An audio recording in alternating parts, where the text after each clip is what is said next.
সম্মানিত ভিউয়ার্স, কেমন আছেন সবাই? আশা করি আল্লাহর রহমতে ভালো আছেন, সুস্থ আছেন।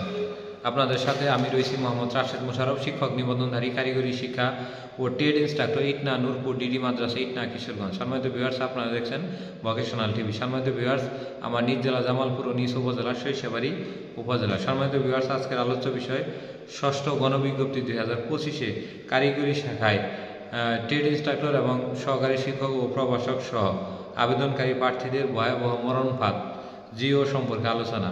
সম্মানিত ভিউয়ার্স, যারা ষষ্ঠ গণবিজ্ঞপ্তি 2025-এ কারিগরি শাখায় অর্থাৎ যেটি কারিগরি শিক্ষা অধিদপ্তর বা DTE, director of technical education নামে পরিচিত, এবং এদের থেকে বেতন ভাতা পাবেন, যারা ষষ্ঠ গণবিজ্ঞপ্তি 2025-এ আবেদন করবেন, দয়া করে যদি আপনার সামনে এই ভিডিওটি চলে যায়, এই ভিডিওটি না দেখে যাবেন না। যদি এই ভিডিওটি না দেখে যান এবং এই বিষয়টি যদি না জানেন, ভয়াবহ জিও সমস্যা, এটা যদি না জানেন, তাহলে আপনার কিন্তু এমপিওভুক্ত হতে পারবেন না, সারা জীবন আপনার পস্তাতে হবে। কারণ জিও এমন একটি বিষয় যেটি অর্থ মন্ত্রণালয়ের অনুমোদন সাপেক্ষ বিষয়। তাই এই বিষয়টি যদি সমাধান না হয়, বিষয়টা না বুঝেন, তাহলে হবে না। তাহলে আসি আজকের আলোচ্য বিষয়ে আসার আগে আরেকটি বিষয় বলি যে কারিগরি যে প্রতিষ্ঠানগুলো সারা বাংলাদেশে প্রায় যেগুলো কারিগরি শিক্ষা অধিদপ্তর, এরকম প্রতিষ্ঠান প্রায় 1050টি রয়েছে, যেগুলো এসএসসি ভোকেশনাল এবং বিএম ভোকেশনাল কোর্স চলমান রয়েছে, এবং কিছু এসএসসি ভোকেশনাল রয়েছে যেটি সিএসসিভুক্ত এসএসসি ভোকেশনাল নামে পরিচিত। আবার কিছু বিএম এবং কিছু এসএসসি ভোকেশনাল রয়েছে যেগুলো সরাসরি আগের থেকেই প্রকল্পের মাধ্যমে চালু হয়েছে, পরবর্তী সেগুলো মাউসি বা মাদ্রাসার সাথে এমপিও দেওয়া হচ্ছে। এরকম কিছু টেকনিক্যাল ভোকেশনাল রয়েছে, তাদের বিষয় আলাদা, জেনারেলে কখনো জিও লাগে না। কিন্তু যারা কারিগরি শিক্ষা অধিদপ্তরের অধীনে সহকারী শিক্ষক বাংলা, সহকারী শিক্ষক ইংরেজি, সহকারী শিক্ষক পদার্থবিজ্ঞান, সহকারী শিক্ষক রসায়ন, সহকারী শিক্ষক শারীরিক শিক্ষা কিংবা ট্রেড ইনস্ট্রাক্টর যারাই হন না কেন, বা প্রভাষক বাংলা, প্রভাষক ইংরেজি বা প্রভাষক টেক বা নন টেক যেটাই হন না কেন, তাদের জন্য জিও সম্পর্কে আলোচনা করব। জিও বলতে বোঝায় গভর্নমেন্ট অর্ডার, অর্থাৎ আপনার প্রতিষ্ঠানে যখন দুটি ট্রেড রয়েছে, ধরেন এসএসসি ভোকেশনাল আছে, ইন্টারও আছে বা বিএম আছে। বিএমএ কি আছে? কম্পিউটার আছে। আর এসএসসি ভোকেশনাল ইলেকট্রিক্যাল আর সিভিল আছে। তো ইলেকট্রিক্যাল এবং সিভিলের দুটি ট্রেডে কিন্তু শিক্ষক নিয়োগের কথা বলা আছে। তো আপনার যখন শিক্ষক নিয়োগ দিবেন, তখন পদটি এমপিও, ঠিক আছে, কারিগরি বোর্ড আপনাকে এমপিও দিল, কিন্তু ওই এমপিও পদে মানে দেওয়ার সাথে সাথে দেখবেন বলা ইলেকট্রিক্যাল একটি ট্রেড এমপিও দেওয়ার সাথে সাথে 2জন ট্রেড ইনস্ট্রাক্টর আসবে, এর সাথে বাংলা শিক্ষক একজন, ইংরেজি শিক্ষক একজন, এইভাবে আসবে। এখন এইগুলো পদের যে বেতন হবে, এই বেতনের জন্য অর্থ মন্ত্রণালয় থেকে একটি অনুমোদনপত্র আনতে হবে, এটাকে বলা হয় জিও। এখন অর্থ মন্ত্রণালয়ে গেলেই কিন্তু আপনাকে এই জিওটা দিবে না, মানে এটি ওনাদের টাকা হয় কিনা এটা দেখবে। ওনাদের যে বাজেট করে, বাজেটে টাকা হয় কিনা, যদি টাকা হয় তাহলে আপনার ওই পদটা জিও করে নিবে, আর যদি টাকা না হয় তাহলে আগামী বছরের জন্য সেটা জিও দিবে, বা আগামী বছর না হলে তারপরের বছর। এইভাবে অনেক প্রতিষ্ঠান জিও পায় না, মানে প্রতি বছর আবেদন করে কিন্তু জিও দেয় না, মানে অর্থ নাই সেই হিসেবে।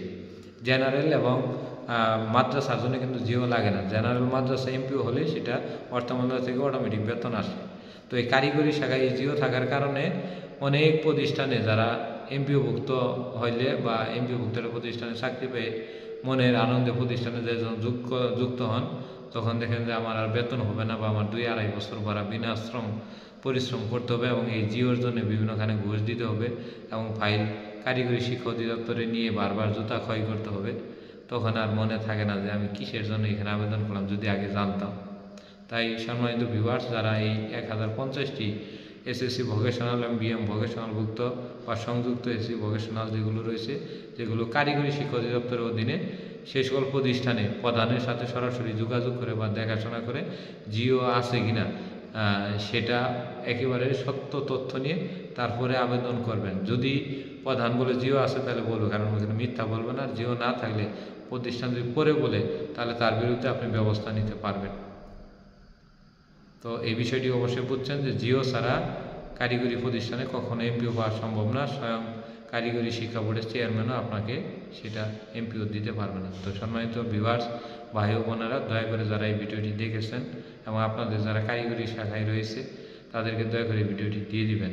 এটি তাদেরকে বাঁচতে দেন। তারা যদি না বাঁচে তাহলে আমার খুবই খারাপ লাগে। অর্থাৎ কারিগরি শাখায় যদি কেউ এরকম হয়, প্রতি 5ম গণবিজ্ঞপ্তিতে এরকম প্রায় 11 জন আমাকে ফোন দিয়ে বারবার কান্নাজনিত কণ্ঠে বলছে যে স্যার, এটা আমি কী করলাম, আপনার ভিডিও আগের তো স্যার আমি দেখি নাই, দেখলে আমার এই সমস্যাটা হইতো না।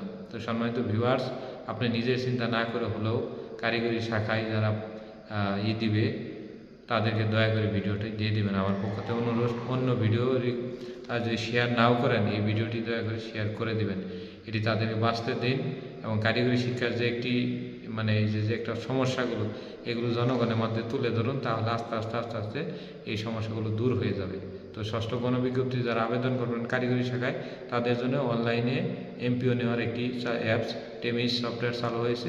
তো সেই হিসেবে আপনারা আগে যেমন 6 মাস পরে এমপিও পাইতেন, তো সেটি এখন 3 মাস পরে এমপিও পাবেন। তো সেই হিসেবে 3 মাস কিন্তু আপনারা স্টেপ পেলেন। এরপরে উচ্চতর গ্রেড বা দ্বিতীয় উচ্চতর গ্রেড এগুলো কিন্তু অনলাইনে করতে পারবেন, সেক্ষেত্রে আরও সুবিধা হবে। অর্থাৎ কারিগরি থেকে একটু একটু একটু একটু করে আপনার সমস্যাগুলো দূর হচ্ছে এবং জিও সমস্যা একসময় দূর হয়ে যাবে আশা করি।